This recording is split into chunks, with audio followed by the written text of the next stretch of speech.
Semuanya untuk ulumul Quran itu yang paling pokok pakai kitab Al-Itqan. Al-Itqan fi ulumil Quran karangannya Imam Suyuti. Sebelum saya terangkan teks persisnya itu ada sekian problem dalam memahami Quran, terutama kalau lewat terjemah. Problem itu bisa gawat, gawat betul, bukan gawat-gawatan tapi gawat betul. Misalnya ada ayat begini dan terjemahnya pasti begini. Fa'ainama tuwallu fasamma wajibah. Kamu menghadap mana saja, di arah manapun, di sana ada ridhonya Allah. Itu kalau hanya pakai terjemah, tentu menjadikan kita sholat bisa menghadap ke timur, ke barat, ke utara, dan ke apa? Selatan. Saya cerita sedikit tentang asbabun nuzul. Memang tema sekarang tentang asbabun nuzul. Dulu Rasulullah SAW ketika di Mekah itu sholat menghadap Ka'bah. Tapi setelah pindah di Madinah, di mana Madinah itu ada komunitas Yahudi dan Nasrani, Rasulullah itu menghadap ke Baitul Maqdis, kira-kira 16 bulan. 16 sampai 17 bulan. Semua riwayat itu kisarannya hanya 16 sampai berapa? 17 bulan. Sehingga orang Yahudi itu bilang begini, Muhammad ini baiklah, meskipun dia membawa agama baru, tapi kiblatnya masih ikut kita, masih baik kan. Setelah 16 bulan, Nabi diperintahkan Allah untuk menghadap ke Ka'bah. Awal liwajaka syatral masjidil haram. Maka orang Yahudi itu berontak. Berontaknya adalah kiblat mereka ditinggalkan. Cara berpikir orang Yahudi itu kiblat mereka ditinggal. Sehingga mereka bilang mawallahum an qiblatihim allati kanu 'alaiha. Apa yang menjadikan umat Islam berpaling dari kiblat Baitul Maqdis. Kemudian mereka provokatif betul. Ini perlu diperjelas. Provokatif. Bilang begini. Inna Muhammadan tahayyara fi din. Muhammad ini bingung dalam beragama. Sehingga habis ngomong A, ngomong B. Habis kiblat Ka'bah, kiblat Baitul Maqdis. Sehingga dalam banyak tarikh disebutkan peristiwa kiblat itu terbanyak melahirkan orang murtad, orang yang keluar dari Islam. Gara-gara provokasi orang Yahudi, Muhammad tahayyara fi din. Muhammad itu bingung dalam menentukan pilihan apa? Beragama. Kemudian walhasil singkat cerita akhirnya Nabi itu madhep Ka'bah. Apa yang terjadi mukjizat itu adalah bahwa agama ini agama yang mewakili semua agama sebelumnya yang masih orisinil. Yaitu Nabi akhirnya berargumentasi Ka'bah adalah kiblat yang asli, yang lebih tua.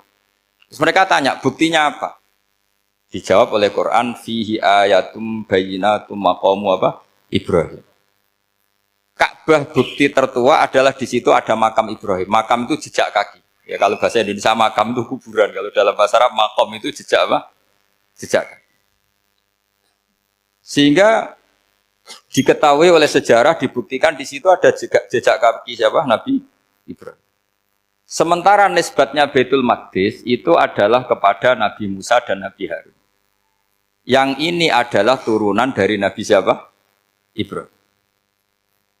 Hikmahnya apa? Begini, sebagai bukti bahwa Baitul Maqdis pernah menjadi poros Islam atau poros Tauhid, maka Nabi Muhammad pernah disuruh menghadap ke Baitul Maqdis.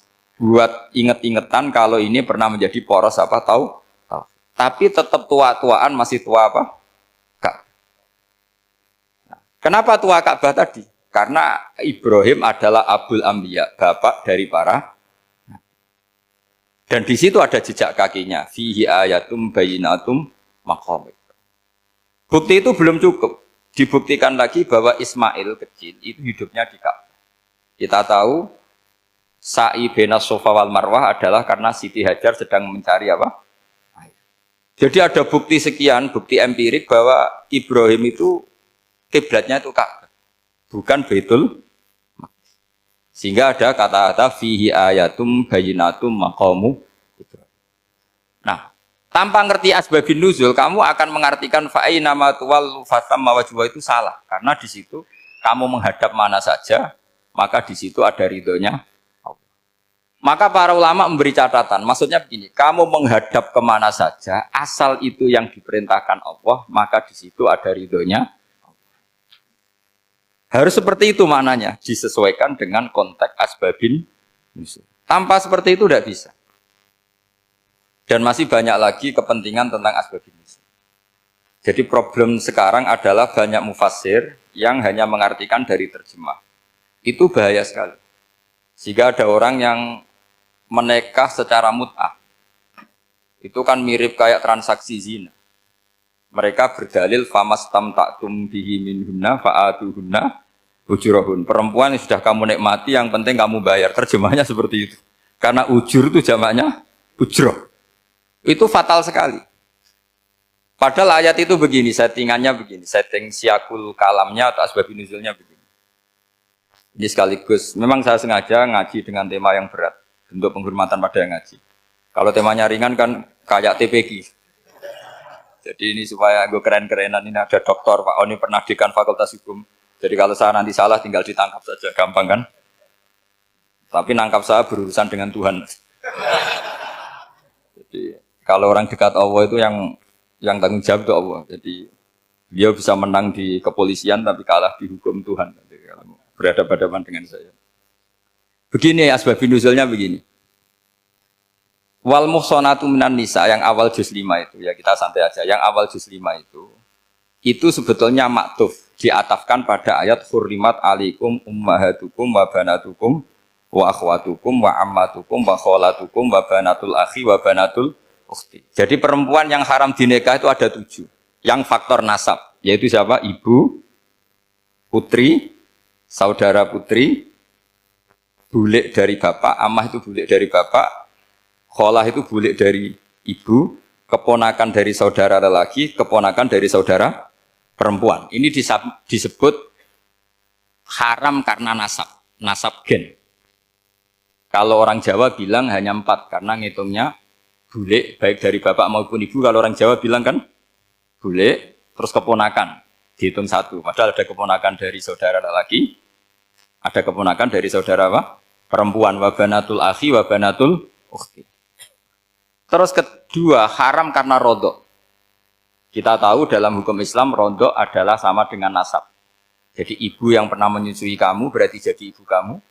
Dan saudara sepenyusuan berarti menjadi saudara kamu. Ini disebut wa ummahatukumul lati arda'nakum wa akhwatukum minar rodok. Terus ketiga, haram karena musoharoh, karena besanan.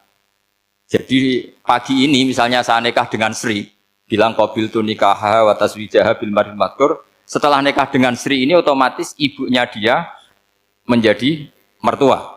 Otomatis haram saya apa? Nikah. Ini namanya haram karena musoharoh. Atau kamu punya anak Zaid. Zaid pagi ini akad dengan Sri. Berarti Sri adalah menantu Anda. Otomatis haram bagi Anda. Itu namanya haram karena musoharoh. Karena bisanan. Itu yang disebut waroba apa haram-haram itu kan saat terus itu wa ummahatun nisaikum. Apa ibu dari istri-istri kamu. Memang ini agak jelimet, tapi memang syaratnya mufassir harus biasa jelimet. Jangan hanya nyari partai ayat-ayat untuk kepentingan partai. Wah itu ngeri. Kacau Quran dipakai kampanye. Terus itu berarti sudah 3 kan? Haram karena nasab, karena rodok, haram karena musoh. Terus yang keempat ini haram yang bukan karena sebab pada seorang perempuan, tapi karena istri orang. Itu disebut wal muhsanatu minan nisa. Haram menikahi perempuan yang masih milik orang lain. Nah, orang lain yang menikahi ini, istilahnya Allah adalah lelaki yang menikahi perempuan ini adalah lelaki sing muhsinina ghairu musafihin, secara nikah yang sah. Nah, nikah yang sah itu begini dalam hukum fikih Islam.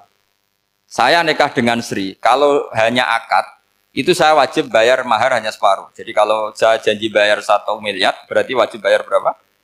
500 juta. Kalau janjinya 100 juta, hanya bayar 50 juta. Itu yang wajib bil akdi.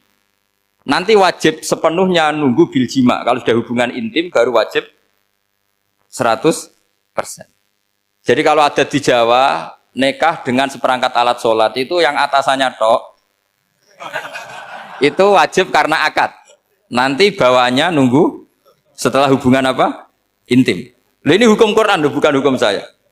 Makanya kan wa in talaqtumuhunna min qabli an tamassuhunna, saat terus fanis suma faradtum. Hanya wajib bayar setengah. Nah, Nah, perempuan yang sudah diajak hubungan intim itu kata Allah fa'atuhunna ujurahun, maka wajib kamu bayar Jadi ayat itu tentang perempuan yang sudah dinikah, kita harus bayar berapa? Harus bayar penuh. Ini penting saya utarakan. Nah, problem kita sebagai orang Indonesia ini juga problem Pak On, problem semua kiai. Mahar di Indonesia itu nggak bisa dibahas di Quran karena keterlaluan, kecilnya itu keterlaluan. Saya ini kan kiai, sering ngakatkan tuh sampai bosen, seperangkat alat sholat. Oh, itu ngawur sekali, ini mbak-mbak harus nggak mau gitu. Saya provokasi minimal itu ya berapa? 100 juta berapa? Pantasnya berapa? Pantasnya berapa? 10 gram itu berapa nilainya? Kan 1 gram 500.000, baru 5. Ya sudah mendingan itu 10 gram. Quran itu bayangannya gini, sambil latihan, yang hafal-hafal biar latihan. Jangan dapat beasiswa karena hafal tapi nggak jelas lunturungannya. Quran tuh bayangannya gini, ini nggak mungkin Quran ini bisa dibaca di Jawa. Wa in aradtum istibdala zawjin makana zawji wa ataitum ihdahunna qintaran fala ta'khudhu minhu syai'a. Jika kamu nikah sama seorang perempuan, kemudian kamu cerai, maka mahar yang sudah kamu berikan jangan ambil lagi. Karena mahar di Arab itu mahal, 100 juta, kadang mobil Alphard, kadang GMC. Sehingga setelah menceraikan tuh kebayang menarik. Kok enak, dulu saya memberikan itu kan karena dapat servisnya, sekarang sudah saya cerai, saya tarik. Kalau mahar di Indonesia kan seperangkat alat sholat. Jadi gak kebayang ada kalimat fala ta'khudhu minhu syai'a, jangan ambil lagi. Kebayang ngambil aja enggak? Apalagi kalau nikahnya sudah 2 tahun kan sudah lusuh, sudah. Tapi kalau di Arab itu kebayang karena mahal. Makanya orang Arab suka nikah orang Indonesia karena murah. Jadi bahasa kintoron tuh harta yang enggak ternilai. Wa ataitum ihdahunna kintoron. Yang enggak ternilai, mahal betul. Itu pernah saya hitung, ada yang mahar itu 400 juta, ya sekira segitu. Nah, makanya setelah dicerai, Allah memperingatkan setelah kamu kasihkan, ya jangan minta lagi. Kenapa kepikiran minta? Karena jumlahnya besar. Kalau di Indonesia kepikiran nggak minta, nggak kepikiran, saking kecilnya. Seperangkat alat sholat, kadang 1 juta. 1 juta itu setelah hubungan intim, sebelumnya yang wajib hanya 500. Itu kan nggak kebayang. Makanya susah ngartikan Quran di Indonesia, kadang susah karena kadang terlalu. Itu pernah Sayyidina Umar radhiyallahu anhu pernah bilang begini, wahai para perempuan, mahar itu jangan mahal-mahal, kasihan para lelaki. Itu ada perempuan alimah ya, orangnya alim betul, meskipun nggak pernah sekolah di UI, tapi alim itu. Itu usul langsung gini, ya Amirul Mukminin, laisa dzalika laka ya Amirul Mukminin. Waqad qala ta'ala wa ataitum ihdahunna qintaran. Kamu hanya seorang Amirul Mukminin, tidak berhak bikin aturan pembatasan mahar. Allah saja tidak batasi, kenapa kamu batasi? Sehingga dulu yang namanya nikahnya Sulaiman Agung atau Jamaluddin siapa Ratu Agung, kalau hadiah ya sampai tas mahal itu. Ini kan dari bahasa Arab mumtaz mahal, mumtaz itu istimewa, mahal itu dia punya istri yang sangat dicintai, dikasih hadiah mumtaz mahal. Terus ilat Jawa jadi apa? Tas mahal. Itu sama Mujid Ulil Albab kalah. Itu kalau cerai kan kepikiran minta lagi. Dikasihkan yang baru maksudnya. Tapi kalau di Indonesia tidak mungkin karena apa tadi? Seperangkat alat sholat. Begitu nyari yang murah lagi. Yang bagus kitanya, bungkusnya yang bagus. Nah, maka nggak mungkin kita maknani Quran tanpa mengenal yang bernama asbabin. Karena makna ayat itu bisa kacau kalau kita tidak tahu asbabin. Yaitu kayak tadi makna fa'ina ma tuwallu fasamma wajhu. Itu maknanya kan kamu menghadap mana saja, boleh saja di sana ada ridhonya Allah. Berarti kan bisa ke timur, ke selatan, ke utara, ke barat. Itu bahaya betul. Sehingga kata ulama harus mengkaji asbabin supaya porsi ayat ini sampai semana jauhnya itu kita tahu. Tanpa tahu itu tidak bisa. Begitu juga menyangkut kiblat. Sekarang saya tanya, kemarin kan ramai dulu di Kemenak, kiblat semuanya diukur dengan GPS, terus beberapa masjid dikomentari salah, karena diukur pakai apa? GPS. Kalau dalam bahasa falak disebut yaumarosdil kiblat. Memang bisa diilmun. Tapi pertanyaannya begini, dari awal Allah ngendikan fawalli wajhaka syatral masjidil haram. Kamu yang penting sholat itu menghadap masjid. Masjid itu ya bangunan. Sehingga kata Ibnu Abbas yang diriwayatkan banyak ulama mengatakan Al-Ka'bah kiblatun li ahlil masjid wal masjid kiblatun li ahlil haram wal haram kiblatun li ahlil masyriq wal maghrib. Jadi kalau orang di dalam masjid, kiblatnya harus Ka'bah. Di luar masjid, kiblatnya asal bangunan Masjid Haram. Tapi di luar sini kayak di Indonesia boleh semua tanah. Kenapa begitu? Kata Ibnu Abbas karena Quran turun bilisanin Arabiyyim mubin. Jadi kalau orang Jogja kalau mau ke Jakarta arahnya kemana? Barat. Itu sebetulnya ketika Anda ke barat itu persis Jakarta apa bisa saja pasnya itu Pangandaran. Tapi orang itu akan bilang kalau ke barat ya ke Jakarta. Meskipun presisi Anda tepatnya di Pangandaran. Nah kiblat seperti itu, asal orang menghadap ke barat, itu orang sudah bilang ke kiblat. Nggak usah sedetail misalnya harus pas Ka'bah. Saya pernah debat sama tim ahli Kemenang. Nggak bisa Gus, sekarang ada GPS harus tepat Ka'bah. Terus saya bilang gini, kalau teori Anda benar, berarti semua masjid luasnya maksimal 16 meter. Ka'bah itu luasnya hanya 16 meter. Berarti Masjid Ulil Albab yang pojok sana sama pojok sana, kira-kira itu ya sudah tidak kena Ka'bah. Kalau harus tepat, Ka'bah itu kan diameternya hanya 16. 16 sampai 18 kalau nggak salah. Berarti semua masjid kalau ingin tepat Ka'bah harus pas 16. Kalau terlalu luas, pilihannya harus cekung. Kan jadi aneh. Makanya saya itu sering, Pak On, dulu saya ini biasa debat fikih. Kalau di tradisi pesantren namanya Basul Masail. Saya punya teman yang paling kurang ajar, yang paling saya kenang dalam sepanjang sejarah. Dulu itu kalau debat fikih itu ya seru. Kalau aturan fikih kan gini, soft paling baik itu kan soft pertama. Baru kedua, baru ketiga. Yang paling keren kan soft awal, soft. Terus teman saya bilang gini, Pak. Ya kalau gitu gini aja Gus, desain masjid itu memanjang utara selatan. Biar semuanya soft awal. Gara-gara didesain begini kan ada soft 2, soft 3. Apa susahnya? Kita bikin mulai awal supaya masjid itu memanjang utara apa? Selatan. Supaya semuanya soft awal. Ya kalau ada hukum ya diimplementasikan dalam desain bangunan katanya. Jadi. Itu kan kacau. Terus akhirnya saya jawab, lalu setelah begitu yang paling afdol siapa? Yang dekat imam. Ya sudah, bikin cekong saja kalau gitu. Artinya gini ya, beragama itu yang sehat. Jadi beragama itu berdasar riwayat. Berdasar riwayat, pernah ada ulama yang ngitung. Madinah menghadap Ka'bah itu ya tidak pas. Pernah dihitung pakai GPS. Kiblat Madinah ke Ka'bah itu ya tidak pas. Tidak seperti yang pernah dianjurkan Kemenak. Karena apa? Agama ini ngikuti bilisanin Arabiyyim mungkin. Seperti jenengan gini. Semua ini istilahnya apa? Menghadap Gus Bah. Padahal ada yang agak sana, agak sana. Semuanya ngaji sama siapa Gus Bah? Ya sudah. Istilahnya bertatap muka. Memangnya kita benturan.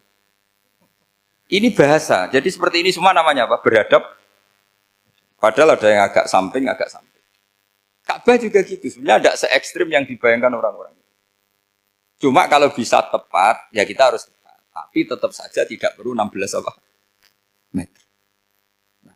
Fa'aina ma tuwallu fathamma wajhullah itu artinya menghadap.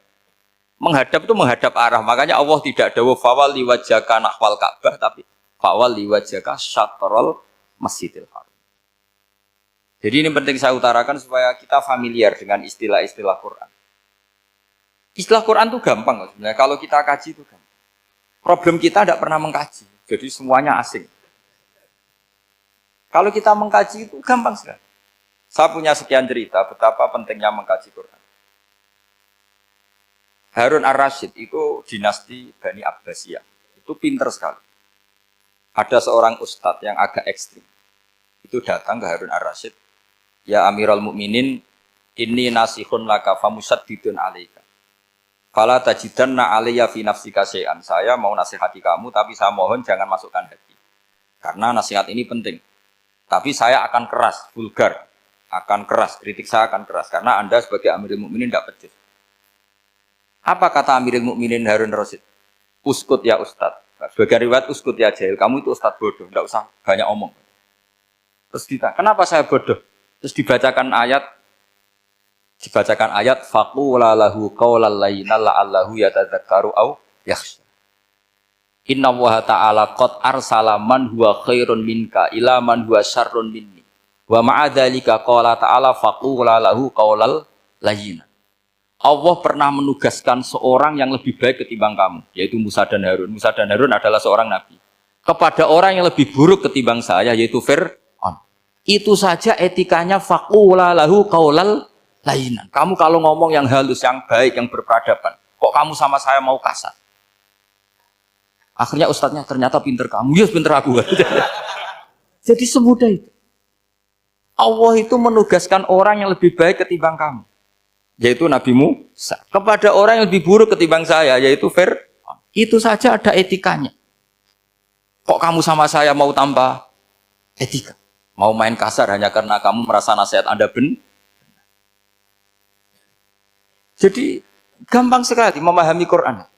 Tapi lagi-lagi memang bagi ahlinya. Tapi ini saya bantu supaya sampean jadi ahli apa? Quran. Meskipun ngajinya sebulan sekali. Sudah sebulan sekali tidak punya kitabnya. Sudah. Jadi ulama dulu kalau belajar Quran itu gampang sekali. Saya berkali-kali cerita. Yang kitab saya baca di rektorat namanya Syajaratul Ma'arif. Itu kalau cerita bikin judul itu enak sekali. Babuna fil ibad bikulil bilad. Bab seseorang di mana saja hidupnya harus bermanfaat.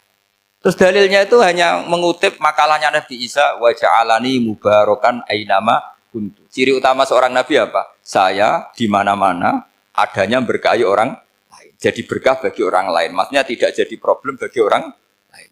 Artinya kamu hidup entah di Jogja seperti Pak Ono orang Jember, saya orang Rembang. Hidup di Jogja manfaat, di Jember ya manfaat, di mana-mana.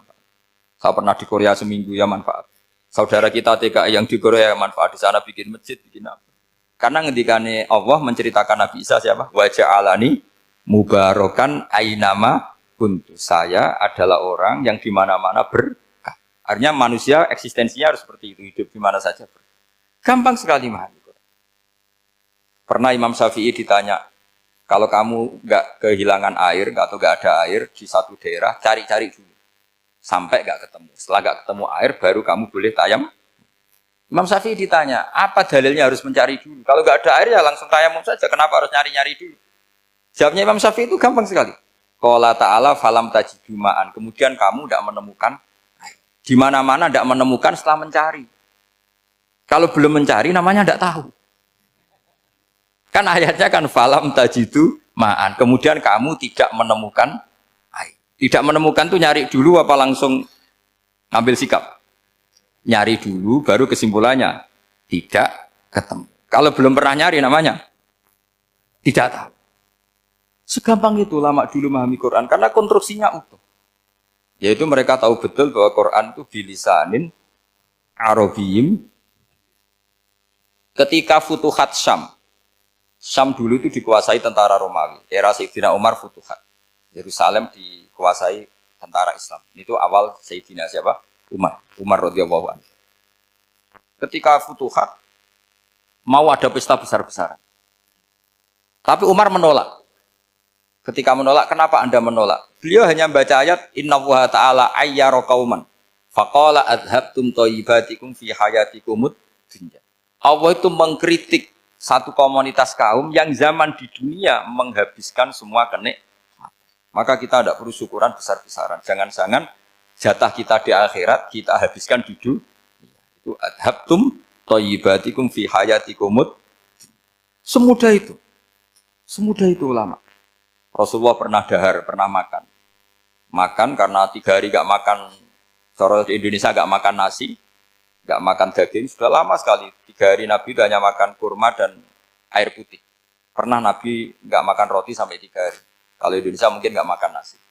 Di hari ketiga, ada sahabat yang berbaik hati, Nabi disembelihkan kambing, dipotongkan kambing, Nabi disuruh dahar. Itu baru dahar setengah piring, Nabi berhenti. Ketika ditanya, setengah piring itu kan sudah kuat. Untuk sholat, untuk apa sudah kuat. Ditanya, ya Rasulullah kenapa berhenti? Bukankah engkau tidak makan ini 3 hari? Nabi menjawab, walatus alunna yauma idzin anin naim. Semua nikmat yang saya rasakan nanti ada pertanggungjawabannya. Makanya saya tidak ingin banyak-banyak. Wah itu kalau diterapkan di sini nggak populer. Makanya saya tahu gayanya ngaji Quran itu nggak siap dengan konsep-konsep Quran itu. Jadi segampang itu orang dulu. Nah karena apa ya itu tadi. Mereka tahu asbabun nuzul. Quran itu diturunkan dalam konteks apa. Lafat ini arahnya kayak apa. Mutlak muqayyadnya kayak apa. Muhkam mutasabihnya kayak apa. Nasah mansuhnya kayak.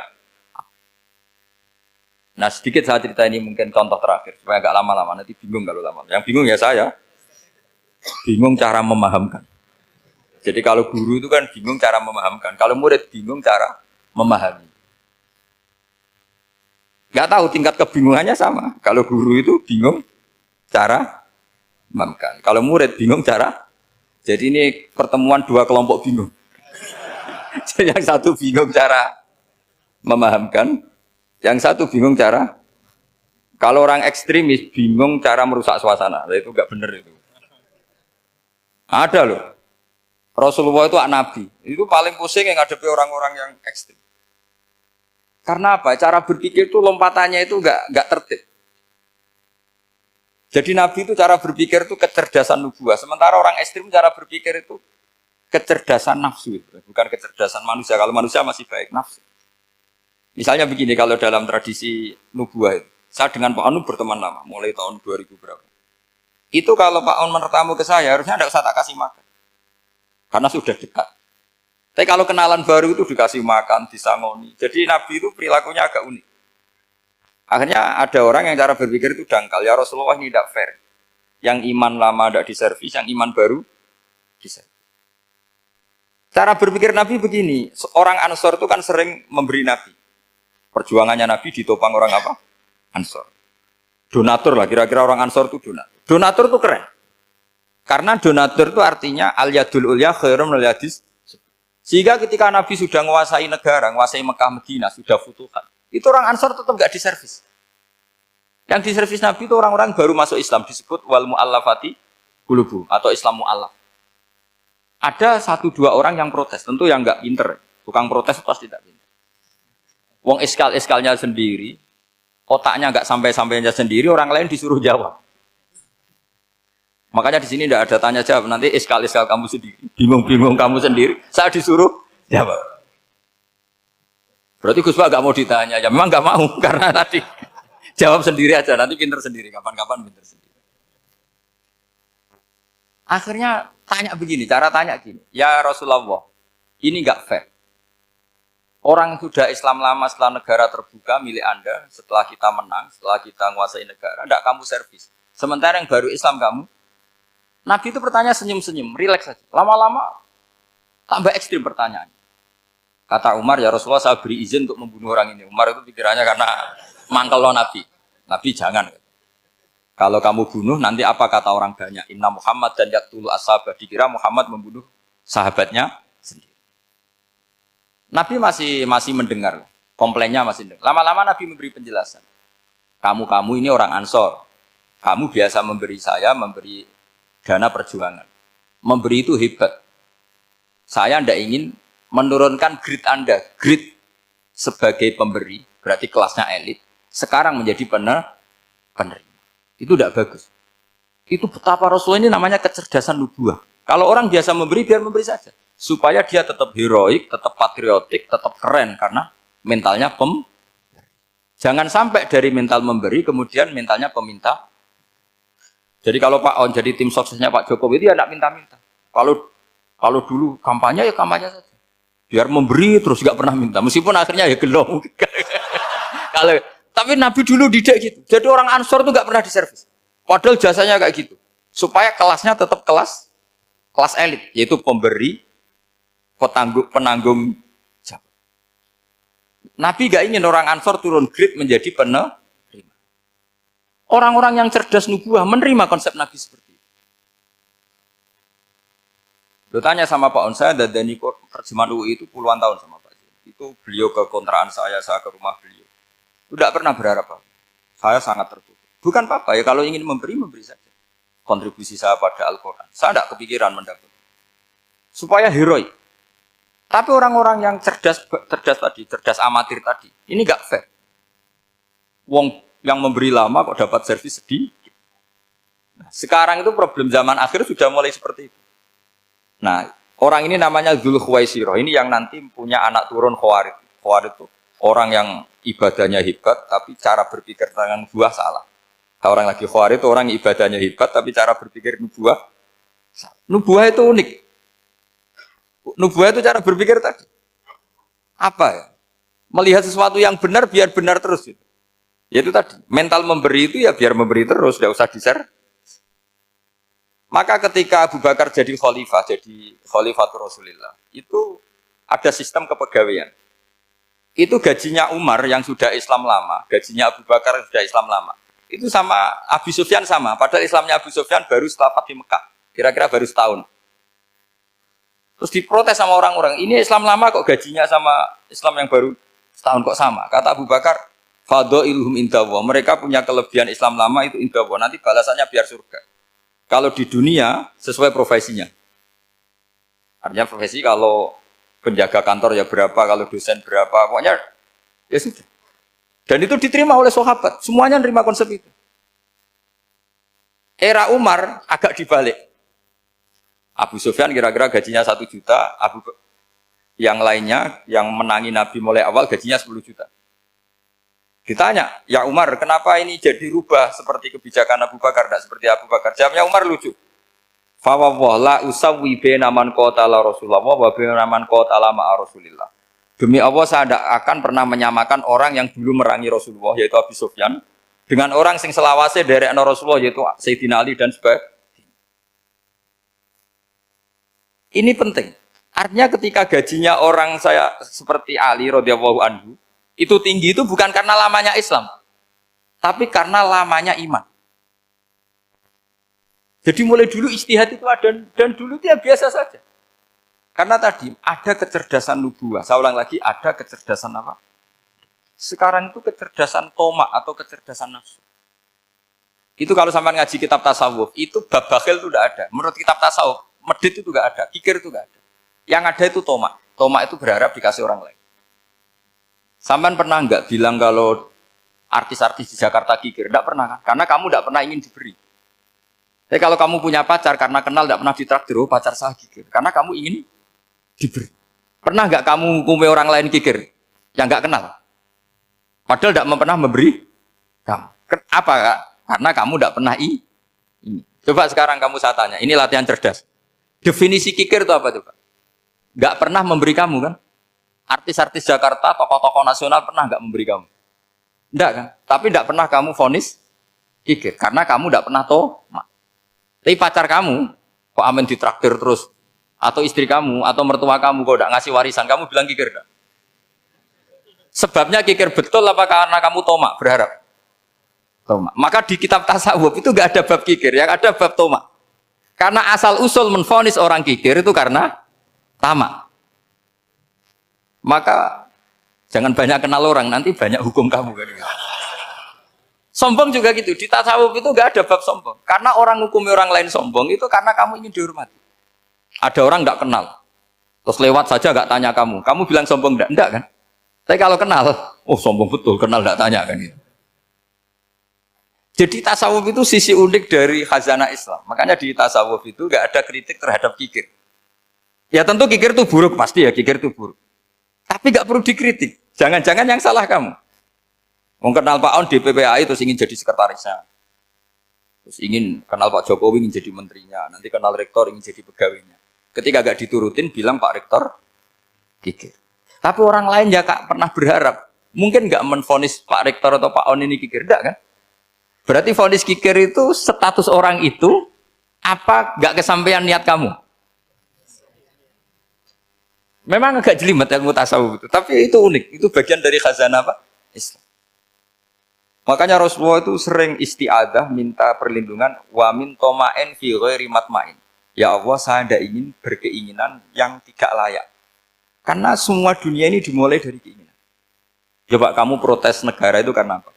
Ingin makmur, sejahtera tanpa kerja, sehingga nyalakan menteri keuangan, menteri ini. Makanya kalau guyonannya ulama tasawuf gini, tak beri bocoran, guyonannya orang tasawuf. Begini guyonannya. Anta lam tajid min nafsika kullama turid, fa kaifa turidu min ghairika kullama turid. Kamu yang punya keinginan saja tidak bisa memenuhi apa yang kamu inginkan. Kenapa keinginan itu kamu timpakan ke orang lain untuk memenuhi kamu? Wong kamu yang punya keinginan saja tidak bisa wujudkan. Kenapa keinginan Anda kamu timpakan, bebankan orang lain untuk memenuhi keinginan Anda?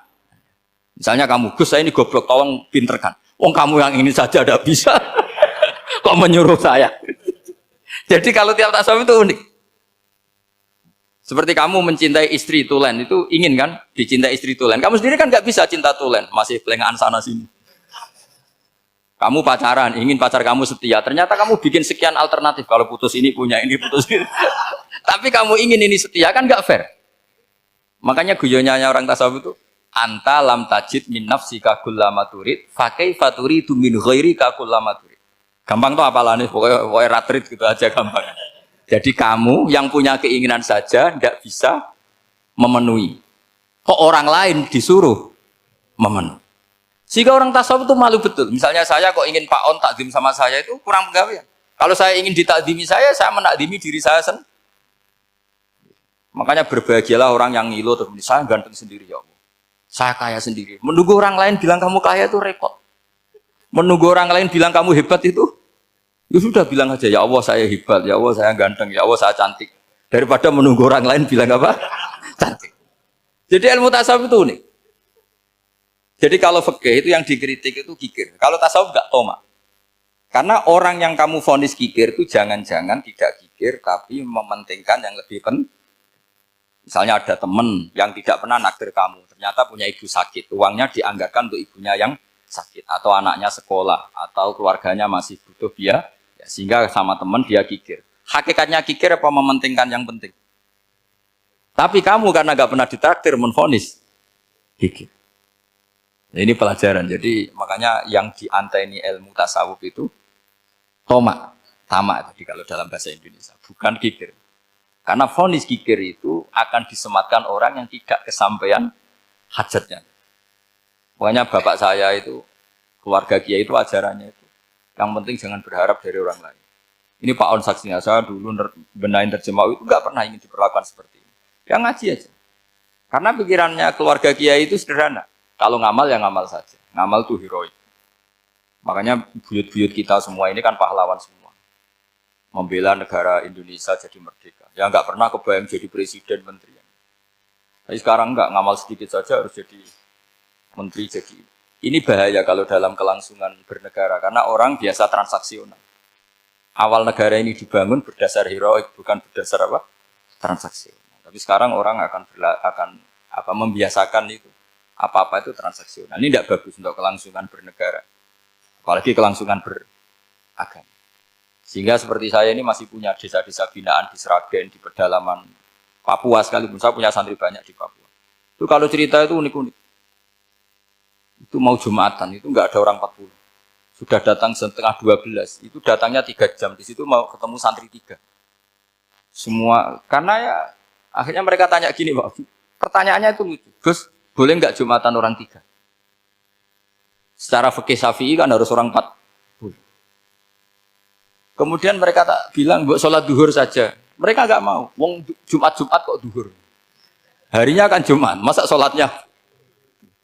Sehingga kita yang jadi kiai akhirnya nyari fikul madzhabil arba. Nyari fikih madzhab 4. Ternyata Imam Malik membolehkan orang 6. Ada yang bilang 12. Yang penting keceluk jamun. Jamun itu kelompok. Kalau 3 kan belum keceluk apa? Belum disebut apa? Kelompok.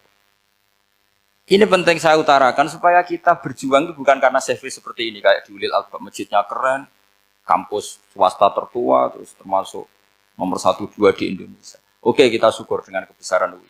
Tapi yang namanya dakwah itu menjadikan orang tidak tahu menjadi tahu, termasuk kepada desa-desa tertinggi. Sama. Yang namanya menteri itu pembantu presiden untuk memenuhi kebutuhan rakyat banyak. Sekarang misalnya menteri pertaniannya itu hebat, cerdas. Tapi petani nggak mau nandur padi, mau apa itu? Coba yang membantu ketahanan pangan itu para petani mau nanam padi apa karena menteri pertanian? Karena petani mau nanam. Ya sudah GR saja, kita pembantu presiden semua. Karena ikut menyumbangkan ketahanan pangan. Tapi kamu kan nggak digaji, kita keren, ngamal tambah harap gaji. Ini penting. Supaya Anda itu nggak hati kecil gitu. Ikut menyumbang negara tanpa ingin dapat gaji. Keren enggak? Nah itu nubuah. Apa? nubuah. Orang Ansor itu seperti itu. Sehingga ketika Rasulullah wafat dan ada kompetisi kepemimpinan, itu orang Ansor gak ikut. Sudah kita makmum saja, silahkan dibagi di saking baiknya orang Ansor. Nah, makanya saya ulang lagi ya. Kecerdasan nubuah ini yang gak difahami orang Khawarij. Orang Khawarij cara berpikir yang kerja banyak harus dapat banyak. Sementara kecerdasan nubuah enggak. Yang biasa memberi terus memberi saja biar derajatnya tetap al-yadul ulya.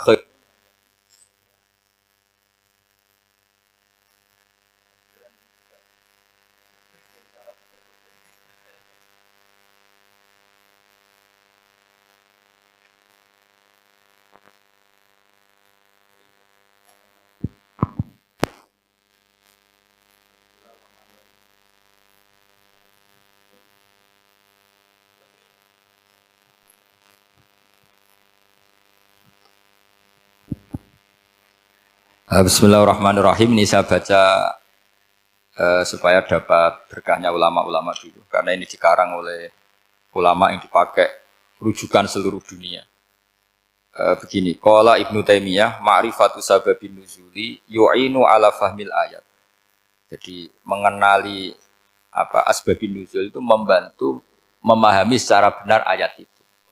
Karena tadi kalau ayat itu dipotong, itu maknanya bisa kacau kayak tadi famastam ta'tum bihi minhunna fa'atuhunna ujuruhun. Kalau diterjemah itu kan mendukung kawin mut'ah. Kalau terjemahnya saja perempuan siapa saja yang pernah kamu nikmati, yang penting kamu bayar. Itu kan aliran sesat dan menyesatkan. Itu konteks asbabun nuzul tidak seperti itu. Perempuan yang sudah menjadi istri kamu, seorang lagi perempuan yang sudah menjadi istri kamu, jika sudah kamu hubungan intim, maka maharnya harus dibayar penuh. Tapi kalau belum hubungan intim, maharnya hanya wajib separuh. Fanis suma farotum illa ayafuna au ya'falladhi biyadihi uqdatun nikah. Tapi tadi kalau di Indonesia gimana Gus? Ya itu yang repotnya. Maharnya itu tadi mau kena atasan dan apa? Bawahan. Wah kacau kalau di Indonesia. Sehingga kita bingung kalau dalam logika Arab kan gitu. Bayangannya kalau cerai, kata Allah fala ta'khudhu min syai'at. Harta yang sudah kamu berikan ke istri jangan diambil lagi. Sampai dilarang ngambil tuh karena jumlahnya banyak sehingga kepikiran ngambil. Kalau di Jawa nggak usah dilarang sudah tidak akan ngambil karena rukuhnya sudah lusuh. Itu susahnya baca Quran di Jawa ya.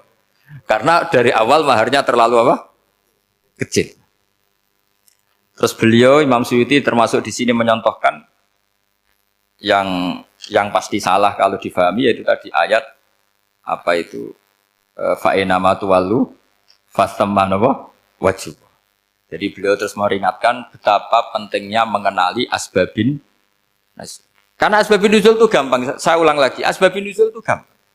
Gampangnya begini ya, kan ada satu peristiwa, misalnya begini, Rasulullah itu kan mengkritik penuhanan Lata dan Uzza, berhala-berhala itu dituhankan, dikritik sama Rasulullah. Kemudian mereka begini, karena mereka biasa personifikasi Tuhan, Muhammad, kalau Tuhan itu tidak Lata Uzza, dan itu terbuat dari batu, lalu Tuhan Anda itu dari apa? Amin fiddotin audhabin, lalu Tuhan Anda ini dari emas apa dari perak? Karena mereka nggak bisa membayangkan Tuhan tanpa dipersonifikasi. Terus Allah menurunkan qul huwallahu ahad, Allahus somad, lam yalid wa lam yulad wa lam yakul lahu kufuwan ahad.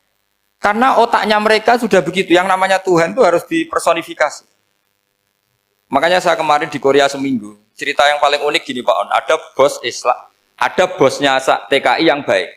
Mereka mengizinkan pekerjanya sholat. Bareng sholat tuh diingetin ke atas ke bawah, kok nggak ada arcanya. Sehingga setelah sholat dibilang, apa saya berikan berhala sekalipun? Karena nggak kebayang ada orang sholat kok tanpa berhala, tanpa Tuhan. Yang kamu sembah itu mana? Kok nggak ada? Apa tak belikan? Jadi unik. Nah teman saya yang satu unik lagi, dia termasuk pegawai Garuda yang derekno saya ke Korea itu orang pegawai Garuda. Dia karena orang kaya biasa ke Eropa kemana-mana itu. Singkat cerita dia sholat di mall karena nganggep Korea itu sudah negara maju kayak Eropa. Setelah sholat di mall pas asar itu, security-nya nelpon polisi. Pak polisi di sini ada ritual teroris. Jadi kalau menamakan sholat itu ritual. Jadi artinya apa?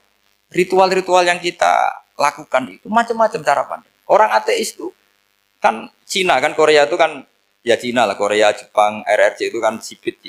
Itu ya yang namanya ibadah sembahyang harus ada patungnya atau ada arcanya atau ada benda-benda. Orang Islam kan nggak ada sama. Makanya mereka itu kok bisa? Problemnya kita, saya ulang lagi, ini problemnya. Problemnya kalau ada itu ya repot. Begini misalnya, ini masih tentang asbabun nuzul. Ini contoh terakhir, tentang masih asbabun nuzul. Umar radhiyallahu anhu, sahabat Umar itu kalau mencium Hajar Aswad itu sambil gedumel. Tidak berdoa, tapi gedumel. Masyhur. Itu ada di Bukhari. Alim tu annaka hajarun la tadurru wa la tanfa. Walau la anni ra'aitu Rasulullah qabbalaka ma qabbaltuka. Saya tahu loh. Nyium Hajar Aswad dicium. Tapi sambil gedumel, saya tahu loh, kamu hanya batu, gak mandoroti, gak manfaati. Kamu jangan GR, saya cium itu jangan GR. Kalau saja saya tidak melihat Rasulullah mencium kamu, maka saya ada sudi nyium kamu. Dah gitu aja. Terus itu tiap nyium Hajar, itu tidak doa. Kalau kamu kan gak minta kaya, minta macam-macam. Kalau Umar malah gedumel. Nah, kenapa demikian? Itu ada asbabun nuzulnya. Umar itu saksi sejarah. Ketika Rasulullah Fathi Mekah, Nabi kan tawaf terus mencium Hajar, itu di belakang masih banyak orang kafir. Kebetulan Umar masih di sana. Sudah Islam Umar, tapi dia di belakang. Dengar orang-orang kafir, Muhammad itu tua aneh. Katanya melarang nyembah batu. Ternyata dia nyembah batu. Jadi Nabi nyium Hajar Aswad itu dikira nyembah. Katanya ngelarang nyembah batu, tapi dia kok nyembah batu. Karena Nabi mencium Hajar Aswad. Nah, karena untuk menghilangkan stigmasi itu, Umar tiap nyium Hajar Aswad ngomong gitu. Ada kan ada sound system, mungkin jadi sound system supaya jelas bahwa penciuman ini bukan karena menyembah. Artinya mudah sekali kenapa Umar ngomong gitu, karena asbabun nuzulnya seperti itu. Coba kalau kamu tidak tahu asbabun nuzul, Umar maksudnya gimana? Gak doa, gak apa kok malah ngomong gitu kan? Tapi kalau kamu tahu asbabun nuzul Umar itu yang mendengar komentar orang sama ketika kita tawaf itu kan 3 pertama kan kita lari-lari kecil. Itu ceritanya juga gitu. Rasulullah itu hidup di Medina, terus diterkenalkan miskin. Medina itu kota wabak, kota penyakit, endemik. Dulu Medina, Yasrib itu kota endemik. Sehingga kata orang kafir-kafir Mekah, yaji uliha dalbet kaumun kot wahanat huma Yasrib. Nanti akan datang satu komunitas kaum yang sudah lemas karena kena penyakit TBC dari Yasrib. Nabi dengar itu makanya terus bilang ke para sahabat, tunjukkan kalau kamu kuat dengan cara lari 3 kali. Terus pakai pakaian yang kelihatan maco, yaitu yang dipakai lelaki. Bahunya dikelihatan. Nah, setelah Rasulullah wafat, Umar menggantikan beliau setelah Abu Bakar. Umar bilang gini, sebetulnya tawaf seperti ini, yaitu lari pertama 3 putaran pertama lari dan memperlihatkan pundak seakan-akan orang maco itu sudah nggak perlu karena alasan itu sudah tidak ada. Tapi ini tinggalan Rasulullah, maka jangan rubah ya, tetap seperti ini. Akhirnya meskipun sudah tidak ada alasan tadi menjawab stigmasi orang kafir, tetap tawaf seperti itu. Jadi memang agama itu unik. Kadang kita harus tahu alasannya. Tapi alasan itu kalau menjadi mahatul hukmi, pijakan hukum sah.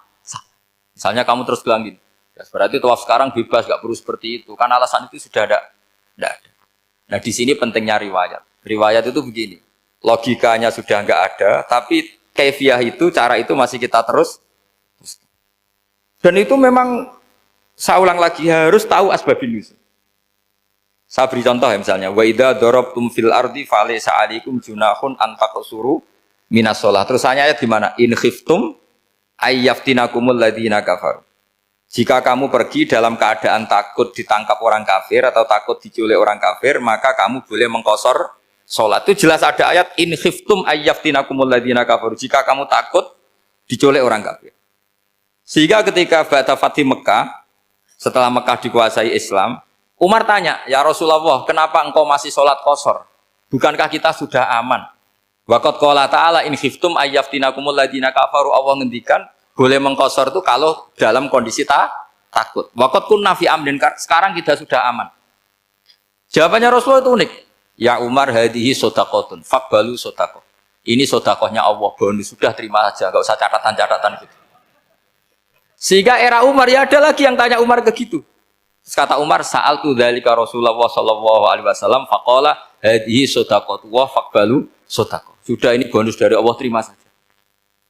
Ini kan unik. Padahal kalau secara disiplin ilmu kan begini. Kamu boleh mengqashar sholat kalau dalam bepergian dan dalam keadaan takut. Logika hukumnya kalau tidak takut, tidak usah. Sama seperti begini. Kamu kalau pergi jauh seperti saya Pak On, itu ngosor sholat apa enggak ngosor kan? Alasannya kalau kosor itu, kalau pergi itu masyakot, repot. Sekarang pergi kita pakai Alphard, pakai Innova. Bawa uang, disupirin, itu masyakot enggak? Enggak kan? Tetap boleh jamak enggak? Boleh. Sebenarnya kamu jamak itu karena pengetahuan hukum apa karena enak jamak? Kalau alasannya masyakot, kan sekarang sudah ada. Enggak repot. Ya sudah pakai hadis tadi, ini hadiah, terima saja. Jadi makanya agama itu riwayat. Tapi ada saja ulama yang agak balik loh. Agak balik gini, banyak juga ulama misalnya duwe gawe, ibunya sakit terus ribet jamak sholat. Kenapa? Ribet ngurumat ibu. Makanya ada saja kiai yang duwe gawe mantu itu terus jamak sholat, tapi jangan ikuti. Tapi ada saja karena alasannya jamak itu karena apa? Repot. Ya ada saja, tapi ya jangan ditiru. Cuma saya ini cerita apa ya, analisis hukum itu memang agak-agak unik.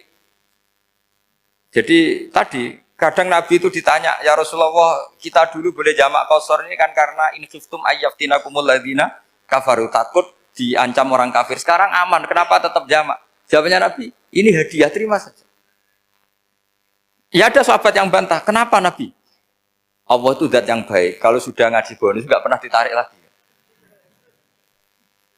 Makanya Nabi kalau berdoa itu unik. Ya, siapa yang disiksa di dunia karena dosanya, fawwahu akramu min ayyus sanniya uqubatahu fil akhir. Kalau ada orang salah kok di dunia sudah dikasih sanksi, Allah itu lebih mulia untuk mengulang nanti di akhirat.